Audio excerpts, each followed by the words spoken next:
கண்களை மூடி ஜெபிப்போமாக. கர்த்தாவே, இந்த அருமையான காலை நேரத்தில் உம்முடைய பாதத்தில் நாங்கள் வந்து அமர்ந்திருக்கிறோம்.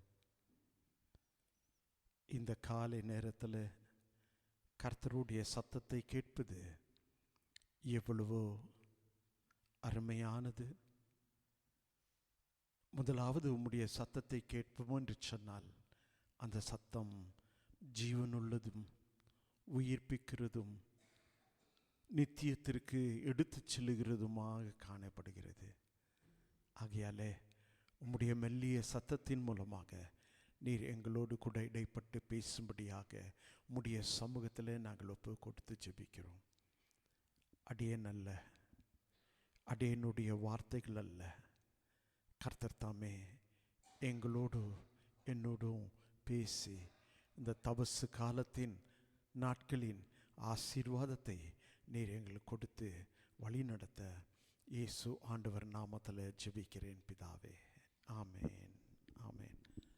கிறிஸ்துவுக்குள் பிரியமானவர்களே, நாம் வாசிக்க கேட்ட இந்த அருமையான ஒரு வசனம் ரோமர் 8:30 30 வசனத்தில் சொல்லப்படுகிறது. எவர்களை முன்குறித்தாரோ அவர்களை அழைத்தும் இருக்கிறார், எவர்களை அழைத்தாரோ அவர்களை நீதிமான்களாக்கி இருக்கிறார், எவர்களை நீதிமானாக்கினாரோ அவர்களை மகிமைப்படுத்தியும் இருக்கிறார் என்று சொல்லுகிற காரியங்கள்.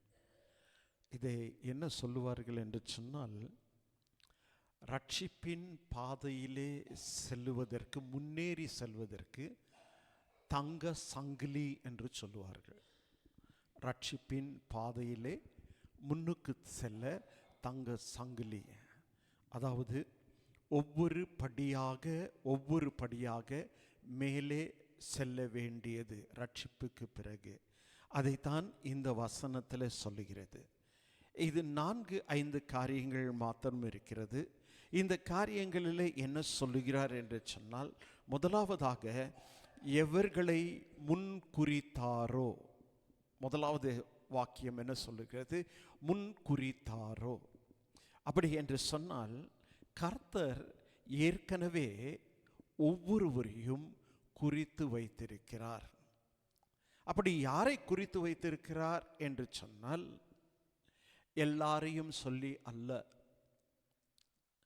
ஆனால் யார் யார் கர்த்தருடைய பிள்ளைகளாக வாழ வேண்டும் என்று சொல்லி கர்த்தரை ஏற்றுக்கொள்ளுகிற ஒரு இருதயத்தை இருக்கிறவர்கள் அத்தனை பேர்களும் கர்த்தர் அவர்களை முன்குறித்தார். அப்படி என்று சொன்னால் இந்த காலை நேரத்தில் இந்த இடத்துல வந்து அமர்ந்திருக்கிற ஒவ்வொருவரையும் முன்குறித்து வைத்திருக்கிறார். எப்பொழுது முன்குறித்தார்? உன் தாயின் வயிற்றிலே நீ உருவாவதற்கு முன்பாகவே அவர் உன்னை முன்குறித்து வைத்து, உன்னுடைய வாழ்க்கை என்னுடைய வாழ்க்கையும் இப்படித்தான் செல்ல போகும், இப்படித்தான் இருக்க போகும் என்று சொல்லி அவர் முன்குறித்து இருக்கிறார். எதற்காக முன்குறித்தார்? இல்லைங்களா? எதற்காக அவர் முன்குறித்தார்? அப்படி என்று சொல்லி பார்க்கும் பொழுது இதே அதிகாரத்தில் அதற்கு பதிலும் சொல்லுகிறது. ஏன் அழைத்தார், ஏன் முன்குறித்தார்? இந்த வசனத்தில் பார்க்கும் பொழுது, முன்குறித்தாரோ அவர்களை அழைத்திருக்கிறார். முன்னால உன்னை குறித்து வைத்து உன்னை அழைத்திருக்கிறார். அப்போ இந்த குறித்து வைப்பதும் அழைப்பதும் ஒரு வித்தியாசமான ஒரு காரியம். ஒரு நிகழ்ச்சி என்று சொல்லப்படும் பொழுது அந்த நிகழ்ச்சிக்கு யாரை அழைக்கலாம் என்று சொல்லி முதலாவது நீங்கள் என்ன செய்வீர்கள்? ஒரு பேப்பரில் அவர்களுடைய பெயர்களை எழுதுவீர்கள், முன்குறிப்பீர்கள். இவர்கள் வந்தால் இவர்களை அழைத்து இவர்களை கூப்பிட்டால் நல்லா இருக்கும் என்று சொல்லி. இரண்டாவது, அழைப்புதல் செல்லும். இவர்கள் வந்து இந்த இடத்துல வருவதற்கு நான் இவர்களை இந்த நிகழ்ச்சிக்கு அழைக்கிறேன் என்று சொல்லி அழைப்புதல் உங்களுக்கு செல்லும். அப்படி என்றால் ஏன் கடவுள் முன்குறித்து அழைத்திருக்கிறார்? அப்போ முன்குறித்தார் என்று சொன்னால், இல்லை கடவுள் என்னை முன்குறிச்சிட்டார் அதனால நான் நேராக பரலோகத்து போயிடுவேன், கிடையாது. கடவுள் என்னை முன்குறித்தார் அதனால நான் தான் உயர்ந்தவன், கிடையாது, கிடையாது. கடவுள் ஏன் உன்னை முன்குறித்தார் என்று சொன்னால், அவருடைய குமாரனாகிய இயேசு கிறிஸ்துவின் சாயலாக நீ மாற வேண்டும் என்று சொல்வதற்கு. அப்போ இயேசு கிறிஸ்துவினுடைய சாயலை நீ தரித்து கொண்டு இயேசு கிறிஸ்துவினுடைய சாயலிலே நீ இருக்க வேண்டும் என்று சொல்வதற்காகவே அவர் உன்னை முன்குறித்தார். முன்குறித்தவர் உன்னை அழைத்திருக்கிறார். அவருடைய அழைப்பை நாம் பெற்றதுனாலே நாம் ஆலயத்திற்குள்ளாக இருக்கிறோம். கடவுளுடைய பிள்ளையாக கடவுளை துதிக்கிறோம், ஸ்தோத்திரிக்கிறோம், ஆராதிக்கிறோம், மகிமைப்படுத்துகிறோம், எல்லா காரியத்தையும் செய்கிறோம். ஏன் என்று சொன்னால் அவர் முன்குறித்தார், அவர் அழைத்தார். அவர் முன்குறித்து அவர் அழைத்ததினாலே இந்த இடத்துல என்ன நடைபெறுகிறது என்று சொன்னால், நாம் அவருடைய பிள்ளையாக இந்த இடத்துல வந்து நாம் அமர்ந்து இருக்கிறோம். அழைத்ததினாலே தெரிந்து கொண்டார், அழைத்திருக்கிறார். அடுத்ததாக சொல்லப்படுகிறது என்னென்று சொன்னால், நியாயப்படுத்தியவர்கள், நீதிமான்களாக்கப்பட்டவர்கள். அப்போ முன்குறித்தார், தேவனுடைய சாயலமாக நீ இருக்க வேண்டும் என்று சொன்னார். தேவனுடைய சாயலாக இருக்க வேண்டும் என்றால் நீதிமான்கள் ஆக்கிறார். அப்போ நீதி என்று சொல்லுவது அது ஒரு கோர்ட்டில் நடைபெறுகிற காரியம். ஒரு ஜட்ஜி குற்றமற்றவன் என்று சொல்லி தீர்ப்பு சொல்லுகிற ஒரு காரியம். அப்படி என்றால் இயேசு கிறிஸ்து சாயலாக தரித்து கொண்டவர்கள், அடுத்தபடியாக அவர்கள் இயேசுவை போல் வாழ்ந்திருக்கும் பொழுது கர்த்தர் அவர்களை என்ன செய்கிறார் என்று சொன்னால், அவர் நீதிமான்களாக்குகிறார். அப்படி நீதிமான்களாக போக வேண்டும் என்று சொன்னால் அது சுலபமான காரியம் அல்ல. இயேசு தன்னை சிலுவையிலே ஒப்பு கொடுத்து, தன்னுடைய இரத்தத்தை கொடுத்து, அவர் மரித்து உயிர்த்தெழுந்து அவருடைய இரத்தத்தினாலே கழுவப்பட்டதினாலே கர்த்தர் என்ன செய்கிறார் என்று சொன்னால், உன்னையும் என்னையும் அந்த நீதிமான்கள் ஆக்கி அந்த நீதிமான்களின் வழியிலே கர்த்தர் வைத்திருக்கிறார். ஆகையாலே ரட்சிக்கப்பட்டவர்கள் முன்குறித்தவர்கள் அழைக்கப்பட்டீர்கள். அழைக்கப்பட்டவர்கள் கர்த்தர் உங்களை நீதிமான்களாக வைத்திருக்கிறார். நீதிமான்களாக்கப்பட்டவர்கள் எவர்களை நீதிமான்களாக வைத்தார்களோ அவர்களை மகிமையிலே கொண்டு வந்து நிறுத்துவார். அப்படி என்று சொன்னால், அப்படி நீதிமான்களாக வாழுகிற உன்னுடைய படியிலே அடுத்தபடி நித்தியத்திற்கு போகும் படி, கிறிஸ்துவோடு கூட வாழுகிற படி, கிறிஸ்துவினுடைய மகிமையிலே பங்கு கொள்ளுகிற படி, அந்த முன்னேற்றுதலுக்கு உங்களை கொண்டு போக அவர் ஆவலாய் இருக்கிறதுனால இந்த காரியங்கள் என்ன சொல்லுகிறது என்று சொன்னால், இது ஒரு உன்னுடைய ரட்சிப்பின் பாதையிலே ஒரு தங்க சங்கிலி. இது தொடர்ந்து ஒவ்வொருடைய வாழ்க்கையிலே இருக்க வேண்டும் என்று சொல்வதற்காக கர்த்தர் இந்த வசனத்தை நமக்கு சொல்லியிருக்கிறார். ஆகையாலே எவர்களை முன்குறித்தாரோ அவர்களை அழைத்திருக்கிறார். உன்னை முன்குறித்தார், உன்னை அழைத்தார். உன்னை அழைத்தவர் உன்னை நீதிமானாக வைத்திருக்கிறார்.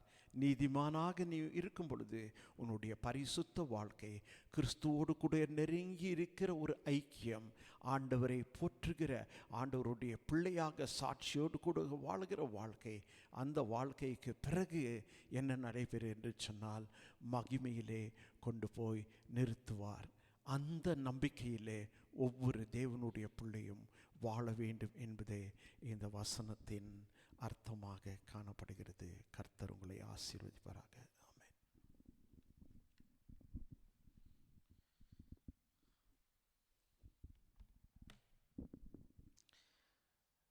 ஆமென். We heard three things from the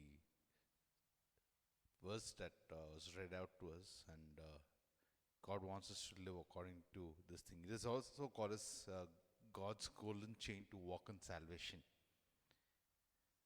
The first thing is that God predestined and called, and we see that when God predestines, when God chooses all of us, He invites us, right?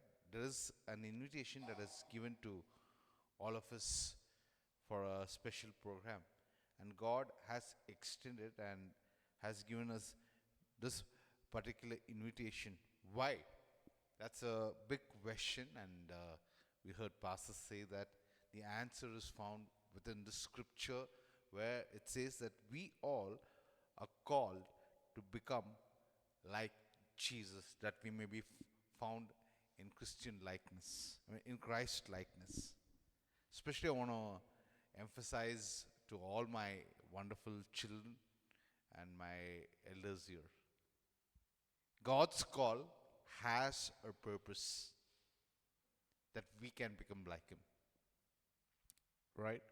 That's the purpose of even predestination and call, that we might be able to influence people rightly in the world. So that leads to justification. Justification simply means that we are made right. Right before God, not because we are good. We can never ever be good in our lives. And how has that justification come? It has come to the blood of Jesus. When we say the blood of Jesus, that's the sacrifice that God has brought to His death, that He redeemed our lives. And thirdly, He glorified us. Glorification is something that God has, for all of us, those who believe in Him. So, if God has predestined us, called us, justified us, and glorified us, the question today remains is, how are we going to live our lives? Are we going to live like, we reflect Jesus through our lives? Or else, are we happy living in our lives? इस सुबह हम प्रभु की वचन से हम यही देखें, अनुग्रह से बुलाया गया लोग, प्रभु की अनुग्रह बहुत आवश्यक है. इस वचन में अब पढ़ा तो हम 4 चीज को देख सकते हैं. इसलिए पास्टर ने 3 चीज हमें बताया, पर इससे पहले हमें इस वचन कैसे हम मुक्ति में चलित करना है, जाना है, उसके बारे में हमें समझाता है. इसलिए 3 विषय क्या है. सबसे पहले परमेश्वर ने हमने पहले ही तय कर लिया है, चुन लिया है, चुन के बुलावा दिया है. एक उदाहरण पास्टर ने दिया है कि अगर हम किसी को हमारे घर में होने वाली विशेष कार्य को बुला रहे हैं तो क्या करते हैं हम? उनका नाम चुन के उनको बुलाते हैं ना. वैसे हमें भी बुलाया, पर प्रभु हमें बुलाने का मकसद क्या है? इसी अध्याय में हम देखा तो हम पढ़ सकते कि प्रभु हमें उसकी जैसे बनाना चाहता है, हम उसकी जैसी बनना है. वो हमेशा हमारे मन पे याद रखना चाहिए.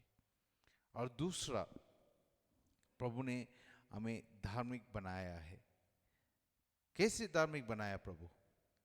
वैसे ही नहीं, हमें धार्मिक बनाने के लिए उसकी खून को बहाना पड़ा क्रूस के ऊपर. उसकी जीवन बलि चढ़ाया गया है. हमारी आप में हम कोई भी अच्छे नहीं है, सिर्फ प्रभु की कृपा और अनुग्रह है. और तीसरा, हमें उसकी महिमा भी दिया है. आज प्रश्न यही है, अगर प्रभु ने हमें पहले से ही तय कर लिया है, पहले से ही बुलाया है, और उतना नहीं हमें धार्मिक बनाते हुए, सही ठहराते हुए, हमें महिमा की जो अनुग्रह भी दिया, क्या हमारे जीवन को कैसे हम जिएंगे? So today, when God has given us this grace, don't forget this golden chain. நாம் இந்த ஒரு தங்க சங்கிலியை மறக்கக்கூடாது. நம்முடைய நீதியின் பாதையில் நாம் தொடர்ந்து முன்னேறத்தக்கதாக வழிமுறைகளை நாம் கேட்டோம். அதன்படி வாழத்தக்கதான கிருபை தேவன் நமக்கு கொடுப்பார். நமக்கு மட்டுமல்ல, இந்த அழைப்புக்கு உண்மையுள்ளவர்களாக நாம் இருக்க வேண்டும். ஹல்லேலூயா. நாம் ஜெபிக்க போகிறோம். நாம் எழுந்து நின்று நம்முடைய கண்களை மூடி ஒரு நிமிடம் இந்த 4 காரியங்களை நாம் யோசித்து பார்ப்போமாக. முன்குறிக்கப்பட்டவர்கள், அழைக்கப்பட்டவர்கள், நாம் நீதிமான்களாக்கப்பட்டவர்கள் மற்றும் தேவனுடைய மகிமைக்கு செல்லத்தக்கதாக ஆயத்தப்படுத்தி கொண்டவர்கள். We are predestined, we are called, we are justified and we are glorified, all because of the grace of Jesus. हमने चुना गया है, हम बुलावा लिया गया लोग हैं, और सिर्फ वही नहीं, हम ये देखते कि हमारा जीवन में प्रभु की कृपा और अनुग्रह से हम धार्मिक ठहराया गया है, बुलाए गए हैं. इस समय पे हमारा जीवन समर्पित करके प्रार्थना करेंगे.